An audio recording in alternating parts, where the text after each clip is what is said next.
अब मैं आता हूं प्रमाणों पर, दस्तावेजों पर। हमारे भारत में अंग्रेजों की जब ईस्ट इंडिया कंपनी आई 1618 में, तो इस ईस्ट इंडिया कंपनी का जो सबसे पहला अधिकारी आया उसका नाम था थॉमस रो। टॉमस रो भी कहते हैं उसको, थॉमस रो भी कहते हैं। ये जहांगीर के दरबार में पेश हुआ, तो जहांगीर के सामने इसने एक एप्लीकेशन दिया और ये कहा कि हमें भारत में व्यापार करने का लाइसेंस चाहिए। तो जहांगीर ने पूछा क्या व्यापार करोगे, तो वो चुप्पी मार गया। फिर पूछा उसको क्या व्यापार करोगे, तो उसने कहा खरीदने के लिए तो हमारे पास पैसे नहीं है और बेचने के लिए कुछ नहीं है। हाँ, यही उत्तर दिया था जहांगीर को। जहांगीर ने पूछा था तुम क्या बेचोगे यहां पर, व्यापार का मतलब तो कुछ बेचना और कुछ खरीदना। जहांगीर को मालूम नहीं था व्यापार का और भी कोई मतलब होता है। अंग्रेजों का एक शब्द है TRADE, ट्रेड। ट्रेड का एक मतलब है व्यापार, ट्रेड का दूसरा मतलब है लूट मार। जैसे एक शब्द के कई अर्थ होते हैं ना, हमारे हिंदी में एक शब्द है कनक। कनक का एक अर्थ है धतूरा, कनक का एक अर्थ है सोना, कनक का एक अर्थ है गेहूं। वैसे ही ट्रेड एक शब्द है अंग्रेजी का, इसका एक मतलब है व्यापार, खरीदना बेचना, और दूसरा मतलब है लूट मार, प्लंडरिंग। आप अंग्रेजी डिक्शनरी पढ़ो, 16वीं सेंचुरी की वेबस्टर डिक्शनरी मैंने ढूंढी तो उसमें ट्रेड के सामने लिखा है प्लंडरिंग, लूट मार। तो ये आया थॉमस रो, तो इसने जहांगीर को कहा कि हम ट्रेड करेंगे, ये नहीं कहा व्यापार करेंगे, ट्रेड करेंगे। जहांगीर को लगा कि कुछ बेचेगा कुछ खरीदेगा, हाँ, और अंग्रेजों का था हम तो लूट मार करेंगे, है ही नहीं हमारे पास कुछ बेचने को और खरीदने को पैसे नहीं। खरीदने को पैसे क्यों नहीं थे, क्योंकि ईस्ट इंडिया कंपनी दिवालिया कंपनी थी, कुछ था ही नहीं उनके पास। मैंने ईस्ट इंडिया कंपनी की पहली मीटिंग की रिपोर्ट निकाली, मिनट्स। पहली मीटिंग हुई इनकी 1599 में। उस मीटिंग में प्रस्ताव हुआ कि ये कंपनी बनेगी और नाम इसका ईस्ट इंडिया रखा जाएगा। क्यों भाई, ये तो अंग्रेजों का नाम नहीं है, ईस्ट इंडिया ये तो भारतीय नाम है। अब अंग्रेज भारतीय नाम क्यों रखेंगे, कुछ तो रहस्य होगा। ईस्ट लंदन क्यों नहीं रखा, east London company, east Yorkshire company क्यों नहीं रखा, या वेस्टमिंस्टर कंपनी क्यों नहीं रखा उसका नाम। वेस्टमिंस्टर तो एक जगह है ना लंदन में बड़ी मशहूर, जहां से उनकी सारी राजनीति चलती है और सारी दुनिया को गुलाम बनाने की साजिशें वहां रची जाती हैं। तो वेस्टमिंस्टर कंपनी क्यों नहीं रखा उसका नाम, ईस्ट इंडिया क्यों। तो उसकी कहानी पता चली कि भारत का जो पूर्वी इलाका है माने बंगाल, इस बंगाल के इलाके से बहुत सारे पानी के जहाज जाते थे व्यापार करने भारत के, और वो जहाज लंदन के नजदीक से गुजरते थे, अफ्रीका जाते थे, लैटिन अमेरिका तक जाते थे भारत के व्यापारी।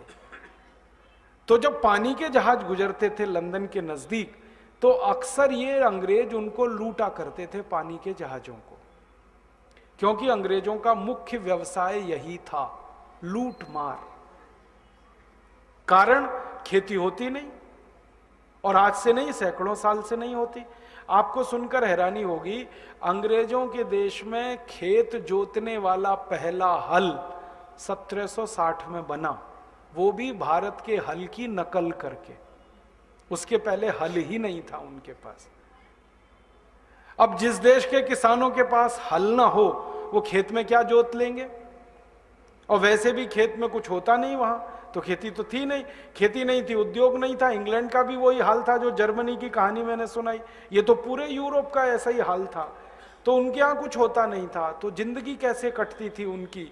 तो समुद्र के रास्ते पर ये इंग्लैंड पड़ता है, ये इनके भगवान ने नसीब में दे दिया समुद्र के किनारे, और उस रास्ते से सब जहाज जाते हैं। अगर आपको अमेरिका जाना है तो वहां से जाना पड़ेगा, अफ्रीका जाना है तो वहां से गुजरना पड़ेगा, लैटिन अमेरिका जाना है तो वहाँ से गुजरना पड़ेगा।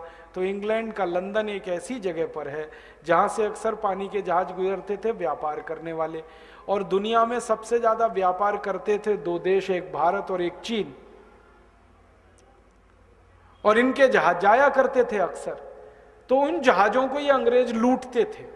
तो भारत से जो जहाज कलकत्ता वाले इलाके के होते थे, ईस्ट इंडिया वाला पूर्वी भारत का इलाका, वो जहाज भरे हुए होते थे माल से, सोने के सिक्के, चांदी के सिक्के, हीरे जवाहरात, और बहुत प्रचंड माल रहता था।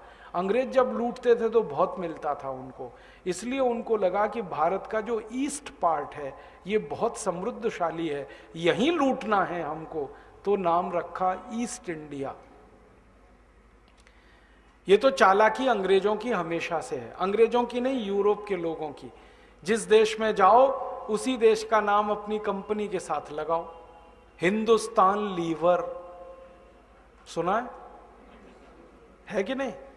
कंपनी तो मूलतः इंग्लैंड की है ना, यूनिलीवर, नाम रख लिया हिंदुस्तान लीवर, ताकि आपको उल्लू बना सकें कि भारत की कंपनी। करोड़ों भारतवासियों को मालूम नहीं हिंदुस्तान लीवर विदेशी कंपनी है, पढ़े लिखों को मालूम नहीं।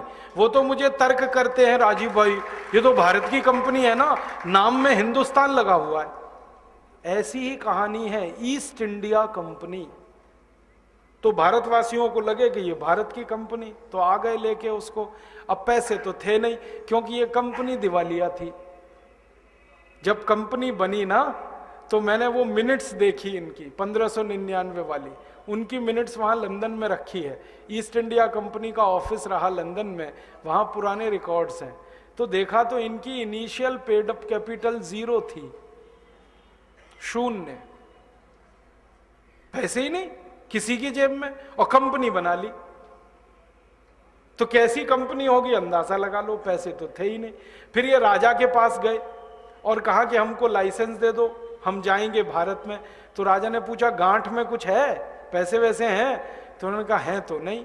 फिर क्या करोगे भारत जाके? तो उन्होंने कहा यहाँ कुछ उधार लिया है हमने, भारत पहुंच जाएंगे, फिर हमें लगता है कि बहुत माल है भारत में, तो पैसे तो भारत से आ जाएंगे, आप बस लाइसेंस दे दो।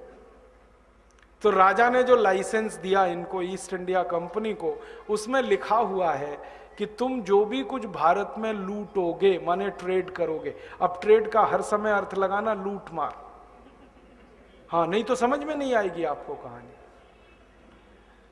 तो राजा ने कहा जो भी तुम लूट मार करोगे इसमें मेरा भी हिस्सा है। तो कंपनी ने कहा ठीक है, आपका भी हिस्सा है। फिर राजा ने कहा इसमें चर्च का भी हिस्सा होगा। तो कंपनी वालों ने कहा हाँ ठीक है, चर्च को भी देंगे। फिर राजा ने कहा मेरे जो चंगू मंगू हैं, माने ये जो अधिकारी नजदीकी, इनको भी देना पड़ेगा। हाँ हाँ देंगे। फिर ये जो पार्लियामेंट है इसको भी देना पड़ेगा। हाँ हाँ देंगे। हाँ हाँ करते गए, माने पैसे का बंटवारा पहले ही हो गया कि भारत में घुसोगे, लूट मार करोगे तो इतना प्रतिशत राजा को, इतना प्रतिशत चर्च को, इतना प्रतिशत एमपीज को, इतने प्रतिशत अधिकारियों को, जो बचेगा वो तुम्हारा। इस पत्र को लेके वो भारत में आए। ये था उनका अथॉरिटी लेटर। अब घुस गए, जहांगीर के सामने पेश हुआ और कहा कि व्यापार करने का लाइसेंस दे दो। तो जहांगीर समझा ये करेंगे खरीद फरोख्त, और उनके लिए था लूट मार। तो जहांगीर ने पूछा भी कि तुम बेचोगे क्या? तो इन्होंने कहा हमारे पास कुछ नहीं है बेचने को। तो खरीदोगे क्या? तो उन्होंने कहा पैसे भी नहीं है। तो फिर व्यापार कैसे करोगे? तो थॉमस रो ने जहांगीर को कहा कि देखो, हम भारत से कुछ माल उधारी में लेंगे, उधार, और ले जाके बेचेंगे कहीं, फिर मिलेगा पैसा, उसमें से आपको दे देंगे। अब जहांगीर ऐसा भोला भाला सीधा साधा, लाइसेंस दे दिया उसे। मुगल राजाओं में सबसे ज्यादा भोला और सीधा यही था जहांगीर, दे दिया लाइसेंस। अब वो लाइसेंस लेके गए सूरत में, और सूरत में सबसे पहले लूट मार की ईस्ट इंडिया कंपनी ने। जिस घर को लूटा सूरत में, वो घर अभी भी है, कभी भी जाके देख सकते हैं। सूरत में वो घर है, उस पे नाम अंग्रेजों ने अपना लिख दिया, कूपर विला। पहले वो किसी स्थानीय राजा का महल था, वहां लूटा इन्होंने, और लूट के पैसे आए। उस पैसे से फौज बनाई, सेना बनाई, फिर और लूटा, फिर और पैसे आए, फिर और लूटा, फिर और पैसे आए, फिर फौज बढ़ती गई, सेना बड़ी होती गई, तो सूरत के बगल में नवसारी को लूटा, फिर वलसाड को लूटा, फिर भरूच को लूटा, फिर अंकलेश्वर को लूटा, और इस पूरे इलाकों को लूटते लूटते ईस्ट इंडिया कंपनी करोड़पति हो गई। जिनकी गांठ में पैसा नहीं था धेला, उनकी पूंजी हजारों करोड़ पाउंड की हो गई, मात्र 35-40 साल। तो फिर इस कंपनी को लगा कि इस इलाके से कहीं और चलो लूटने, तो फिर पूर्वी भारत में आ गए, कलकत्ता आदि आ गए, वहां लूट मचाई इन्होंने। और लूटने के तरीके क्या थे इनके, ये एक चिट्ठी बनाते थे अंग्रेजी में, और किसी भी करोड़पति भारतवासी के घर में वो चिट्ठी फेंकी जाती थी, और उसमें लिखा जाता था 1 करोड़ स्वर्ण मुद्राएं दे दो, नहीं तो तुम्हारा घर लूटेंगे। अब भारतवासी क्या सोचते थे, अगर घर लूटा तो 10 करोड़ निकल जाएगा, तो 1 करोड़ दे दो भाई। और जो भारतवासियों के पास होता था उन्हीं के घर में चिट्ठी जाती थी। ये उनका तरीका था लूटने का।